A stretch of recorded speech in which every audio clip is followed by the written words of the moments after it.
ನಮ್ಮ ಜೊತೆ ಇವತ್ತು ಗಣೇಶ್ ಅವರ ಮುದ್ದಿನ ಮಡದಿ ಆಗಿರುವಂತಹ ಶಿಲ್ಪಾ ಗಣೇಶ್ ಅವರಿದ್ದಾರೆ. ಹಾಗೆ ಇವರು ನಿರ್ಮಾಪಕಿ ಅನ್ನೋ ಹೆಸರ ಜೊತೆಗೆ ಈಗ ಹಿನ್ನೆಲೆ ಗಾಯಕಿ ಅಂತ ಕೂಡ ಸೇರಿಸ್ಕೊಳ್ಳೋ ಸಮಯ ಬಂದಿದೆ. ಸೊ ಬನ್ನಿ ಇವಾಗ ಸಿಂಗರ್ ಆಗಿರುವಂತಹ ಶಿಲ್ಪಾ ಗಣೇಶ್ ಅವ್ರನ್ನ ಮಾತನಾಡಿಸ್ತಾ ಹೋಗೋಣ. ಮೊದಲನೇದಾಗಿ ಮ್ಯಾಮ್ ಹೇಗಿದ್ದೀರಾ? ಚೆನ್ನಾಗಿದ್ದೀನಿ, ಥ್ಯಾಂಕ್ ಯು. ನೀವು?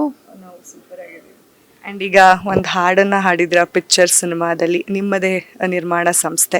ಸೊ ಹೇಗಿತ್ತು ಆ ಅನುಭವ? ಆ್ಯಂಡ್ ಹಿಟ್ ಕೊಟ್ಟಂತಹ ಜಶ್ಕರಣ್ ಸಿಂಗ್ ಅವ್ರ ಜೊತೆ ಹಾಡಿರುವಂಥದ್ದು. ಯಾ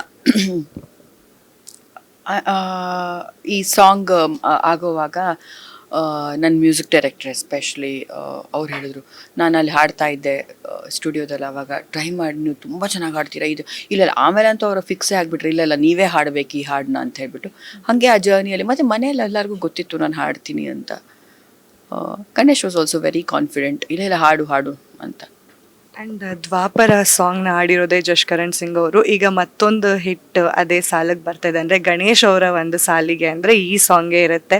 ಸೊ ಆ್ಯಂಡ್ ನೀವೇನೆಲ್ಲ ಪ್ರಿಪ್ರೇಷನ್ಸ್ ಮಾಡ್ಕೊಂಡಿದ್ರಿ? ಬಿಕಾಸ್ ಮನೇಲಿ ಹಾಡೋದು ಒಂಥರ, ಮೈಕ್ ಮುಂದೆ ಹಾಡೋದು, ಸಿನಿಮಾಗೆ ಹಾಡೋದು ಒಂಥರ. ಸೊ ವೋಕಲ್ ಎಲ್ಲ ಎಕ್ಸಸೈಸ್ ಎಲ್ಲ ಆಗ್ತಿತ್ತ ಹೇಗೆ? ಇಲ್ಲ, I mean it was very easy. ನಾನೇ ಎಕ್ಸ್ಪೆಕ್ಟ್ ಮಾಡಿಲ್ಲ. ಐ ಜಸ್ಟ್ ವೆಂಟ್ ಸ್ಟುಡಿಯೋದಲ್ಲಿ, ರೆಕಾರ್ಡಿಂಗ್ಗಳೆಲ್ಲ ನಡೀತಾ ಇತ್ತು, ಒಂದಿನದಲ್ಲಿ ಮುಗಿಸ್ಕೊಂಡು ಬಂದೆ ನಾನು. It just happen. ಒಂದಿನ ಇಲ್ಲ, ಅರ್ಧ ದಿನದಲ್ಲಿ ಮುಗ್ದೋಯ್ತು. ಓಕೆ, ಇನ್ನು ಪಿಕ್ಚರ್ ಸಿನಿಮಾಗೆ ಬರೋದಾದ್ರೆ ರಂಗಮಂದಿರ ಇದೆ, ಕೋಳಿ ಫೈಟ್ ಆಗ್ತಿರೋದಿದೆ, ಆ್ಯಂಡ್ ಬರೀ ಹುಡುಗರೇ ಕಾಣಿಸ್ತಿದ್ದಾರೆ ಕಾಮಿಡಿ ಆಕ್ಟರು. ನಮ್ಮ ಹೆಣ್ಮಕ್ಳನ್ನ ಸಸ್ಪೆನ್ಸ್ ಆಗಿ ಇಟ್ಟಿದ್ದೀರಾ ಹೇಗೆ ಅಂತ? ಹೆಣ್ಮಕ್ಳು ತುಂಬಾ ಚೆನ್ನಾಗಿದ್ದಾರೆ, ಒಳ್ಳೆ ಒಳ್ಳೆ ಆರ್ಟಿಸ್ಟ್ಗಳಿದ್ದಾರೆ. ನೀವು ಸಿನಿಮಾ ನೋಡಬೇಕು. 30-35 ಜನ ಒಂದೇ ಫ್ರೇಮಲ್ಲಿ ಇರ್ತಾರೆ ಅಂದ್ರೆ ಬರೀ ಗಂಡು ಮಕ್ಳಿಲ್ಲ, ಹೆಣ್ಮಕ್ಳು ಇದ್ದಾರೆ. ಪಿಕ್ಚರ್ ಅಂತ ಹೇಳಿ ಅಂದ್ರೆ ನಾಟಕ ನಡೆಯುತ್ತಾ ಹೇಗೆ ಮೇಡಮ್? ಒಂದ್ ಸ್ವಲ್ಪ ಕ್ಲೂ ಬಿಟ್ಕೊಂಡು. ಹಾಗೇನೆ ಎಲ್ಲ ನೀವು ಸಬ್ಜೆಕ್ಟ್ ಇಲ್ಲೇ ಕೇಳ್ಬಿಟ್ರೆ ನಾನು ಸಿನಿಮಾ ಒಂಥರ ಹಾಗೆ ಸಿನಿಮಾದೊಳಗೆ ಸಿನಿಮಾ ನಡೆಯುತ್ತೆ, ಅದಕ್ಕೆ ಪಿಕ್ಚರ್ ಅನ್ನೋ ಹೆಸರು. ಇವಾಗ ಗಣೇಶ್ ಸರ್ ಕ್ಯಾಮಿಯೋ ಮಾಡಿದ್ದಾರೆ ಅಂತ ಒಂದ್ ಸ್ವಲ್ಪ ಹಿಂಟ್ ಬಂದಿದೆ. ಮತ್ತೆ ಶಿಲ್ಪಾ ಗಣೇಶ್ ಅವ್ರು ಕೂಡ ಏನಾದ್ರು ಕ್ಯಾಮಿಯೋ ಮಾಡ್ತಾರ ಹೇಗೆ ಅಂತ, ಮಾಡಿದಾರ ಹೇಗೆ ಅಂತ? ಇಲ್ಲಪ್ಪ, ನೀವು ಯಾಕೆ ನನಗೆ ಅದನ್ನ ಕೇಳ್ತಾ ಇದ್ದೀರಾ ಅಂತಾನು ನಂಗೆ ಅರ್ಥ ಆಗ್ತಿಲ್ಲ. ನಾನು ನಿರ್ಮಾಪಕಿ ಹಾಗೂ ಈಗ ಗಾಯಕಿ ಅಷ್ಟೇ. ಅಂದ್ರೆ ಫ್ಯೂಚರಲ್ಲಿ ಪ್ಲಾನ್ಸ್ ಏನಾದ್ರು ಇದೆಯಾ ಮ್ಯಾಮ್? ಆಕ್ಟಿಂಗ್ ಕಡೆ ಬರಬೇಕು, ಈಗ ಸಿಂಗರ್ ಆಗಿದ್ದೀರಾ?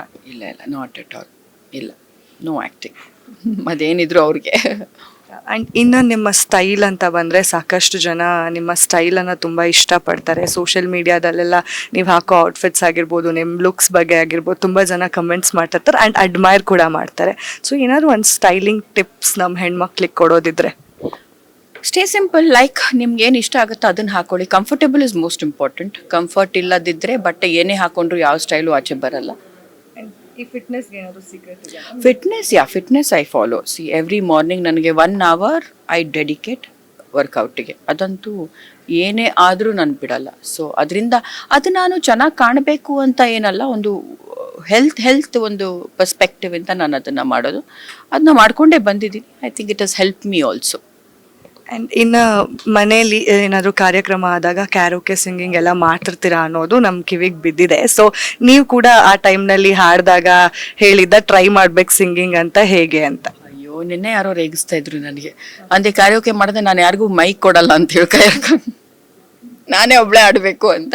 ಮೇ ಬಿ ಅದರಿಂದ ಎಲ್ಲರೂ ಕೇಳಿ ಸಿನಿಮಾದಲ್ಲೇ ಆಡ್ಬಿಡ್ಲಿ ಇವಳು ಅಂತ ಕಳಿಸಿರೋದು ನನ್ನನ್ನು. ನೋ, ಕ್ಯಾರೋಕೆ ಅಂದರೆ ನಾನು ನನ್ನ ಫ್ರೆಂಡ್ಸ್ ಸಂಗೀತ ಗುರುರಾಜ್ ಅವರು ಸಿಂಗರ್ ಅಲ್ವಾ. So we all keep Ravishankar Gowda ಅವರು, ನಾವೆಲ್ಲ ಒಂದು ಗಣೇಶ್ ಅವರು, ಇನ್ಫ್ಯಾಕ್ಟ್ ಈವನ್ ಹೀ ಸಿಂಗ್ಸ್ ವೆಲ್. ಅವ್ರು ಜಾಸ್ತಿ ಹೊರಗಡೆ ಅದನ್ನು ತೋರಿಸ್ಕೊಳ್ಳಲ್ಲ, ಅವರು ಚೆನ್ನಾಗಿ ಹಾಡ್ತಾರೆ. ಸೊ ನಮ್ದೆಲ್ಲ ಒಂದು ಗ್ಯಾಂಗೇ ಇದೆ, ನಾವೆಲ್ಲ ಹಾಡ್ತಾ ಇರ್ತೀವಲ್ಲ. ಸೊ ಆವಾಗ ಅವ್ರಿಗೆಲ್ಲರಿಗೂ ಅನ್ಸಿದ್ದು ನಾನು ಹಾಡಬೇಕು ಅಂತ. ಇವಾಗ ನಿಮ್ಮ ವಾಯ್ಸ್ ನೋಡಿ ನಮಗೆ ಕೇಳಬಾರ್ದು, ಹಾಡಿ 2 ಸಾಲು ಅಂತ ಗೊತ್ತಾಗಿದೆ. ಬಟ್ ನಿಮ್ಮ ಫೇವ್ರೆಟ್ ಸಾಂಗ್ ಯಾವುದು ಕನ್ನಡದಲ್ಲಿ? ಆ್ಯಂಡ್ ಗಣೇಶ್ ಅವ್ರದ್ದು ಯಾವ ಸಾಂಗ್ ನಿಮ್ಗೆ ಇಷ್ಟ? ಗಣೇಶ್ ಅವ್ರದ್ದು ಐ ಮೀನ್ ನಂದೇ ಸಿನಿಮಾದು ಮಳೆಯಲ್ಲಿ ಜೊತೆಯಲ್ಲಿದು, ನೀಸಾನಿಹಾಕೆ ಬಂದರೆ, ಏನು ಹೇಳಬೇಕು ಅಂದೆ ಏನದು, that's all my favourite.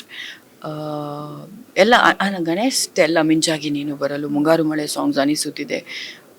I think he's blessed with good songs. ಹಂಗೆ ನೋಡೋಕೆ ಹೋದೆ ನಾನು ಅದು ನೋಡಿದ್ದೀನಿ. ನಮ್ಮ ಗೋಲ್ಡನ್ ಮೂವೀಸಲ್ಲಿ ಸಿನಿಮಾ ಮಾಡಿದಾಗಲೂ ಒಳ್ಳೊಳ್ಳೆ ಸಾಂಗ್ಸ್ ಸಿಕ್ಬಿಡುತ್ತೆ ನಮಗೆ. I think we are blessed with good songs. ಅದು ಒಂದು ಬ್ಲೆಸ್ಸಿಂಗ್ಗೆ, ಒಳ್ಳೆ ಸಾಂಗ್ಸ್ಗಳು ಸಿಗೋದು ಇದೆ ಅಲ್ವಾ, ಅದಕ್ಕೂ ಒಂದು ಪುಣ್ಯ ಮಾಡಿರಬೇಕು ನಾವು. ವಿ ಆರ್ ವೆರಿ ಹ್ಯಾಪಿ ಆ ಒಂದು ವಿಷಯದಲ್ಲಿ. ನೀವ್ ಯಾವಾಗ್ಲೂ ಯಾವ ಸಾಂಗ್ ಅನ್ನ ಹಮ್ ಮಾಡ್ತಾ ಇರ್ತೀರಾ ಮ್ಯಾಮ್? ಇಂಥದ್ದು ಒಂದ್ ಸಾಂಗ್ ನನ್ನ ತಲೆಯಲ್ಲಿ ಯಾವಾಗ್ಲೂ ಓಡ್ತಾನೆ ಇರತ್ತೆ, ನಾನು 10 ಸಲ ಅಲ್ಲ 100 ಸಲ ಬೇಕಿದ್ರು ಈ ಹಾಡ್ನೇ ಹಾಡ್ತೀನಿ, ಕೇಳಿಸ್ಕೊತೀನಿ ಅಂದ್ರೆ. ಹಾಗೇನಿಲ್ಲ, ನಾನು ಇಡಿಯೋತ್ ಹಾಡ್ತಾನೆ ಇರ್ತೀನಿ ಎಲ್ಲಾನು, whatever I listen to.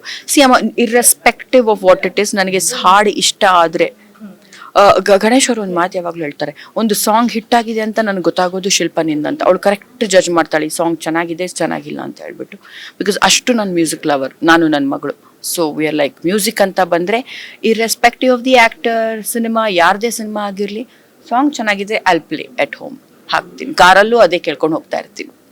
And ಇನ್ನು ಸಿನಿಮಾ ವಿಚಾರಕ್ಕೆ ಬಂದರೆ, ನೀವು ಈಗ ತುಳು ಸಿನಿಮಾನ ಮಾಡಬೇಕು, ಒಳ್ಳೆ ಸ್ಕ್ರಿಪ್ಟನ್ನ ಹುಡುಕ್ತಿದ್ದೀವಿ ಅಂತ ಹೇಳಿದ್ರಿ. ಆ್ಯಂಡ್ ತುಳು ಜೊತೆ ಈಗ ಕನ್ನಡ ಸಿನಿಮಾ ಕೂಡ ಬರ್ತಿದೆ, ಪ್ಯಾನ್ ಇಂಡಿಯಾ ಫ್ಯಾಮಿಲಿ.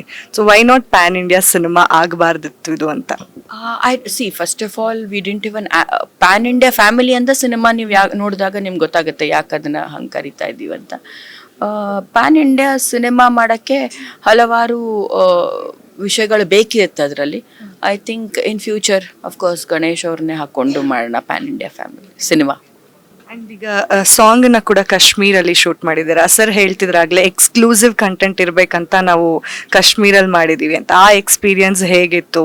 ಅಂದರೆ ಇದೇ ಫಸ್ಟ್ ಟೈಮ್ ತುಳು ಸಿನಿಮಾ ಒಂದು ಕಾಶ್ಮೀರಲ್ಲಿ ಶೂಟ್ ಆಗಿದ್ದು. ತುಂಬ ಚೆನ್ನಾಗಿತ್ತು. ಆ ಲೊಕೇಶನ್ಸ್ ಎಲ್ಲ ಬ್ಯೂಟಿಫುಲ್. ನಮ್ಗೆ ಆ ಸಿನಿಮಾ ಬಿಟ್ಟು we wanted to go out. ಒಂದು ಆ ಫ್ರೇಮಿಂದ ಒಂದು ಕಲರ್ ಟೋನಿಂದ ವೈಟು ಗ್ರೀನು ಎಲ್ಲ ಸಿಕ್ಬಿಡುತ್ತಲ್ಲ, ವಿ ಥಾಟ್ ಎಲ್ಲಲ್ಲೇ ಮಾಡ್ಕೊಂಡಿದ್ರೆ it will be same thing ಕಾಣಿಸುತ್ತೆ ಅಂತ ಅಂದ್ಕೊಂಡ್ವಿ. ಸೊ ದಟ್ ಎಕ್ಸ್ಪೀರಿಯನ್ಸ್ ಆ ಟೈಮಲ್ಲಿ ನವಂಬರ್ ಡಿಸೆಂಬರು ಸ್ನೋಫಾಲ್ ಹೆಂಗಿರುತ್ತೆ, ಚಳಿ, it was a good experience. But ಸಿಕ್ಕಾಪಟ್ಟೆ ಚಳಿ. ಆ್ಯಂಡ್ ಇನ್ನು ನಿಮ್ಮ ಔಟ್ಫಿಟ್ ಬಗ್ಗೆ ಬಂದರೆ, ಅಂದರೆ you have a great dressing sense. So ನೀವು ಹೇಳ್ತಿದ್ರಿ ಕಾಸ್ಟ್ಯೂಮ್ ಕೂಡ ನಾನು ಇದು ಸಿನಿಮಾದಲ್ಲಿ ಮಾಡಿದ್ದೀನಿ ಅಂತ. ಬಟ್ ಯಾಕೆ ನೀವು ಕಾಸ್ಟ್ಯೂಮ್ ಡಿಸೈನರ್ ಅಂತ ಎಲ್ಲೂ ಹೇಳ್ಕೊಂಡಿಲ್ಲ ಅನ್ನೋದು ನಮ್ಮ ಪ್ರಶ್ನೆ. ಆನೆಸ್ಟ್ಲಿ ಇದನ್ನೆಲ್ಲ ನಾವು ಎಷ್ಟು ವರ್ಷದಿಂದ ಮಾಡ್ಕೊಂಡು ಬಂದಿದ್ದೀವಿ ಅಂದರೆ, ನಾನು ಕಾಸ್ಟ್ಯೂಮ್ ಡಿಸೈನರು, ನಾನು ಗಾಯಕಿ, ನಾನು ಯಾವತ್ತೂ ಏನು ಹೇಳಿ, ಬಿಕಾಸ್ ಒಂದು ಸಿನಿಮಾ ಅಂತ ಬಂದರೆ ಎಲ್ಲ ಕೆಲಸನೂ ನಾವು ಮಾಡ್ತಾ ಇರ್ತೀವಿ ಸಿನಿಮಾದಲ್ಲಿ. ಬೆಳಿಗ್ಗಿಂದ ರಾತ್ರಿ ತನಕ ನಾವು ಅಲ್ಲೇ ಇರ್ತೀವಿ. ಆರ್ಟಿಸ್ಟ್ಗಳ ಮನೆಗೆ ಹೋದ್ರೂ ಕೂಡ ನಾವು ರಾತ್ರಿ 9-10 ಗಂಟೆ ತನಕ ಅಲ್ಲೇ ಇರ್ತೀವಿ, ಬೇರೆಲ್ಲ ಕೆಲಸಗಳು ಮುಗಿಸ್ಕೊಂಡು. ಸೊ ಅದನ್ನು ಕ್ರೆಡಿಟ್ ತಗೊಳಕ್ಕೆ ಏನು ನಾವು ಮಾಡಿದ್ದಿಲ್ಲ. ಸಿನಿಮಾ ಆಗಬೇಕಷ್ಟೇ, ನಮಗೆ ಕೆಲಸ ಆಗಬೇಕು. ಸೊ ಆ್ಯಂಡ್ ಈಗ ಆ್ಯಸ್ ಎ ಪ್ರೊಡಕ್ಷನ್ ಹೌಸನ್ನು ನಡೆಸ್ತಿರೋದ್ರಿಂದ ನಿಮ್ಮ ಬ್ಯಾನರ್ನಲ್ಲಿ ನಿಮ್ಮ ಮಗಳನ್ನ ಏನಾದರೂ ಲಾಂಚ್ ಮಾಡೋ ಐಡಿಯಾ ಇದೆಯಾ? ಬಿಕಾಸ್ ಎಲ್ಲರೂ ಯಾವಾಗ ಲಾಂಚ್ ಆಗ್ತಾರೆ ಗೋಲ್ಡನ್ ಸ್ಟಾರ್ ಗಣೇಶ್ ಅವರ ಪುತ್ರಿ ಅಂತ ಕಮೆಂಟ್ಸ್ ಮಾಡ್ತಿರ್ತಾರೆ, ಕೇಳ್ತಿರ್ತಾರೆ ಸಹಜವಾಗಿ ನಿಮಗೆ. ಸೊ ಏನಾದರೂ ಪ್ಲ್ಯಾನ್ಸ್ ನಡೀತಿದೆಯಾ ಅವರನ್ನು ಲಾಂಚ್ ಮಾಡೋದು? ಸದ್ಯಕ್ಕಂತೂ ಇಲ್ಲ. ಶಿಸ್ ಟು ಯಂಗ್, ಇನ್ನೂ 17 ವರ್ಷ ಇನ್ನು. In future it is left to them, ಅವ್ರಿಗೆ ಬಿಟ್ಟಿದ್ದು. She is interested in acting definitely, ಅದರಲ್ಲೇನು ಡೌಟೇ ಇಲ್ಲ. She is a very good actor, ಅದರಲ್ಲೂ ಏನು ಡೌಟ್ ಇಲ್ಲ. She is very extremely talented, dance acting, she is very good at it. ಮುಂದೆ ನೋಡೋಣ, ಸ್ವಲ್ಪ ದೊಡ್ಡದಾಗಲಿ, ಇನ್ನೂ ಚಿಕ್ಕವಳಲ್ವಾ ಅಂತ. ಎಜುಕೇಷನ್ ಮುಗಿಸ್ಕೊಳ್ಳಿ ಫಸ್ಟ್. ಅಂದರೆ ಪ್ಲಾನಿಂಗ್ ಅಂತೂ ಇದೆ ತರಬೇಕು ಮಗಳನ್ನ ಬಿಗ್ ಸ್ಕ್ರೀನಿಗೆ. ನಾನು ತರಬೇಕಾಗಿಲ್ಲ, ಅವರೇ ಬರ್ತಾರೆ. They are so much interested. ಅದೇ ನಾನು ನಿಮ್ಗೆ ಹೇಳೋದು. ನನ್ನ ಮಗ ಆಲ್ರೆಡಿ 4 ಸಿನಿಮಾ, ಈ ವರ್ಷ ಅವನಿಗೆ 3 ಸಿನಿಮಾ ಇದೆ ರಿಲೀಸ್ಗೆ. 4 ಸಿನಿಮಾ ಮಾಡ್ತಾ ಇದ್ದಾನೆ ಅವನು. ಆ್ಯಂಡ್ ಈಗ ಮಗ ಅಂತ ಹೇಳಿದಾಗ ಕೂಡ ನೀವೆಷ್ಟು ಪ್ಯಾಂಪರ್ಡ್ ಆಗಿ ಬೆಳೆಸಿರ್ತೀರ ನಮಗೆ ಗೊತ್ತಿತ್ತು. ಆ್ಯಂಡ್ ಈಗ ಮಗ ಮೂವೀಸನ್ನು ಮಾಡ್ಕೊಂಡು ಬಂದಿದ್ದಾರೆ, ಈಗ 3 ಸಿನಿಮಾ ರಿಲೀಸ್ಗಿದೆ. ಈ ಸಿನಿಮಾಲಿ ಏನಾದರೂ ಕಾಣಿಸ್ಕೊಂಡಿದ್ದಾರೆ ಹೇಗೆ?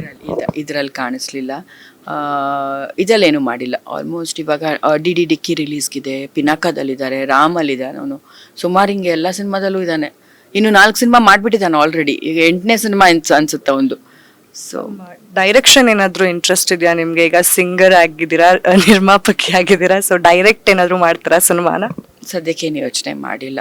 ಅವ್ರವ್ರಿಗೆಲ್ಲ ಅವ್ರವ್ರ ಕೆಲಸ ಮಾಡಕ್ಕೆ ಬಿಡ್ಬೇಕು, ನಾವೆಲ್ಲನೂ ಮಾಡ್ತೀವಿ ಅಂದರೆ ಬೇಡ, ಇವಾಗ ಕಷ್ಟ ಆಗುತ್ತೆ. ಅಲ್ಲ ಅಂದರೆ ನೀವಾಗಲೇ ಹೇಳ್ತಿದ್ರಿ ರಿಸ್ಕ್ ತೊಗೊಂಡ್ರೆ ನಂದು ನಿರ್ಮಾಣ ಸಂಸ್ಥೆಯಲ್ಲೇ ತಗೋತೀನಿ ಅಂತ. ಸೊ ಆ ಥರ risk that is also there. ಪಾಪ ಯಾರನ್ನ ಬೇರೆಯವ್ರನ್ನ ಯಾಕೆ ನಾನು ಬಲಿಪಶು ಮಾಡಲಿ? ರಿಸ್ಕ್ ತಗೊಂಡ್ರೆ ನಾನೇ ಮಾಡ್ತೀನಿ, ಇಲ್ಲ ಅಂದರೆ ಇಲ್ಲ ಹಂಗೆಲ್ಲ ಏನೂ ಇಲ್ಲ.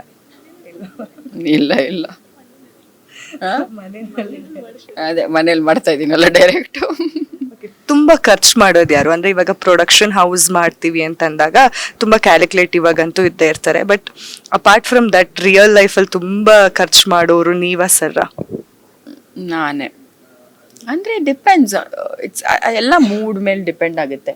ಕೆಲವೊಂದು ಸೀಸನಲ್ಲಿ ಫುಲ್ ಶಾಪಿಂಗ್ ಮಾಡೋಣ ಅನಿಸುತ್ತೆ, ಆಮೇಲೆ ನಾನು 3-4 ತಿಂಗಳು ಮಾಡೋದೇ ಇಲ್ಲ. So it's all like that, seasonal, depends. ಇನ್ನು ನನ್ನ ಕೊನೆ ಪ್ರಶ್ನೆ ಮ್ಯಾಮ್, ಈಗಿನ ಯಂಗ್ಸ್ಟರ್ಸ್ಗೆ ಅಂದರೆ ನೀವು ಹೇಳಿದ್ರಿ ಹೊಸ ಆ್ಯಕ್ಟರ್ಸ್ಗೆ ನಾನು ಒಂದು ವೇದಿಕೆ ಕಲ್ಪಿಸ್ಕೊಡ್ಬೇಕು ಅಂತ ಹೇಳಿ ಒಂದು ಸಿನಿಮಾನ ಪ್ರೊಡ್ಯೂಸ್ ಮಾಡಬೇಕು ಅಂತ.